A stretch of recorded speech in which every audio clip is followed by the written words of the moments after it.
Hi friends, already நான் இந்த video போட்டிருப்பேன். இந்த உப்பு ஜாடி உங்களுக்கு நான் இப்போ புதுசாக வாங்கியிருக்கேன்னு சொல்லி.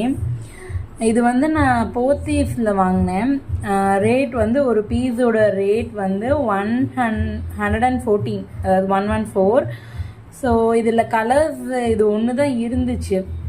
குட்டி சைஸில் வந்து க்ரீன் கலர் இருந்துச்சு, பட் அது குவான்டிட்டி கம்மியாக இருந்துச்சு. அதோட ரேட் வந்து 55. ஸோ அது ரொம்ப குவான்டிட்டி கம்மிங்கிறதுனால நான் இதை சூஸ் பண்ணேன்.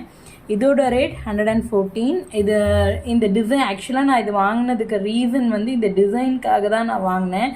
ஃபஸ்ட்டு இங்க் ப்ளூவில் வாங்கலான்னு பிளான் பண்ணேன், பட் எனக்கு அந்த கலர் கிடைக்கல. அதனால நான் இந்த எல்லோ தான் அவைலபிளாக இருந்துச்சு. ஸோ ஜாடி வாங்கணுன்னு ரொம்ப நாள் ஆசையாக, ஓகே ஏதோ ஒரு கலராக இருந்தால் என்ன, நமக்கு இந்த டிசைன் தானே கேட்டோம் அப்படின்னு சொல்லி நான் இதை வாங்கிட்டு வந்துட்டேன். இது வச்சதுக்கப்புறம் என்